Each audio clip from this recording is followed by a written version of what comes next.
The 12th Doctor has said that he could use those eyebrows to open bottle caps, but can he rob a bank with them?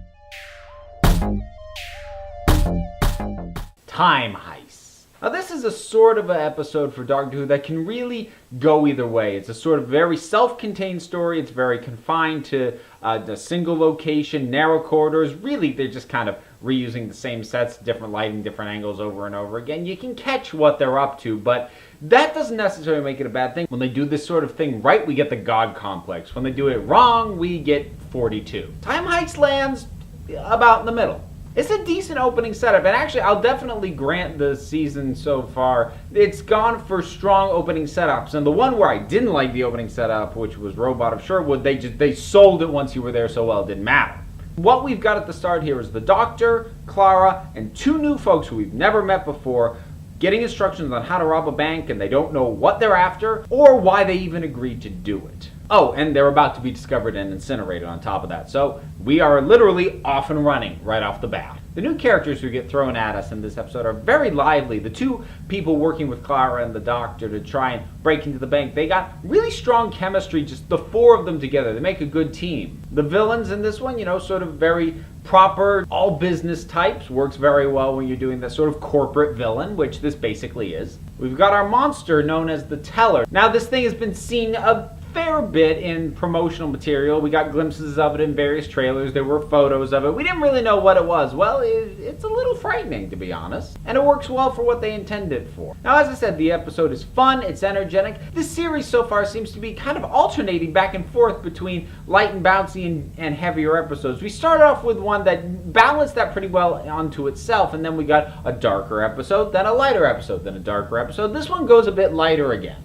I mean, the thing's called Time Heist. It's a caper. And if you have a caper that's not fun, well, then it just fails. This is fun. It takes itself perhaps just a touch too seriously. And there's also a couple things going on here. There's a couple of, I hesitate to even call them twists, but there's a couple of revelations and sort of additional pieces of information that come in late in the game, and about half of them one of them I guessed really early on, another one I guessed about 5 minutes before the reveal happened. And thankfully that doesn't ruin the story, because as I said, I don't want to call them twists because the story doesn't hinge on these ideas, but I'm like, yeah, that was a little obvious.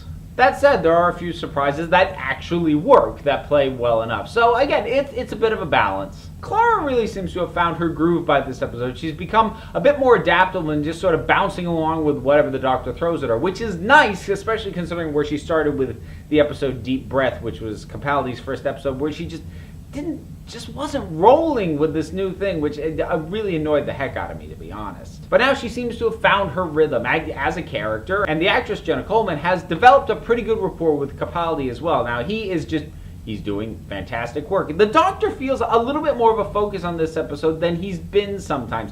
I was starting to worry that he was going to be almost a little bit too much like the first Doctor, where the companions were kind of pulling a lot of the action adventure weight, and he was basically just there to come up with a clever idea with how they win. This episode, he feels a little bit more front and center than he has in some of the recent episodes. And that's nice. That's sort of comforting for me to see that. There honestly isn't all that much more to talk about this episode. It's kind of a filler one. We don't even get like the usual stinger we've gotten at the end of episodes, dropping hints about the Promised Land with Missy or whatever is going on. We don't even really get that. So this is kind of a filler episode. You get that feel off of it. It's certainly not a waste of time, but it doesn't quite have that more raucous energy that Robot of Sherwood did. And overall, you just get the feeling that it's kind of inconsequential. It reminds us of a few things that are obviously probably going to get touched on and resolved. But it itself doesn't add a lot overall. And while it's fun, it's not quite at the level that some of the recent episodes have been. So it is a slight step back. I hesitate to call it a disappointment because it's not. I enjoyed the heck out of it. But when you set the bar, this high, and you have an episode that comes in around here, you kind of go, oh, didn't quite clear that bar. Still good. It's not down here, so this is still good, but, So let me ask you, in terms of these sort of confined spaces, outrunning of a monster type episode, which one was your favorite? I mentioned a couple already, including my own favorite, God Complex, but I would consider things like Tooth and Claw, The Lazarus Experiment, even Dalek kind of fits this mold. So what sort of this type of Doctor Who episode is your favorite? Whatever it is, drop something down in the comments. Let's talk about it. Until next time, this council is adjourned.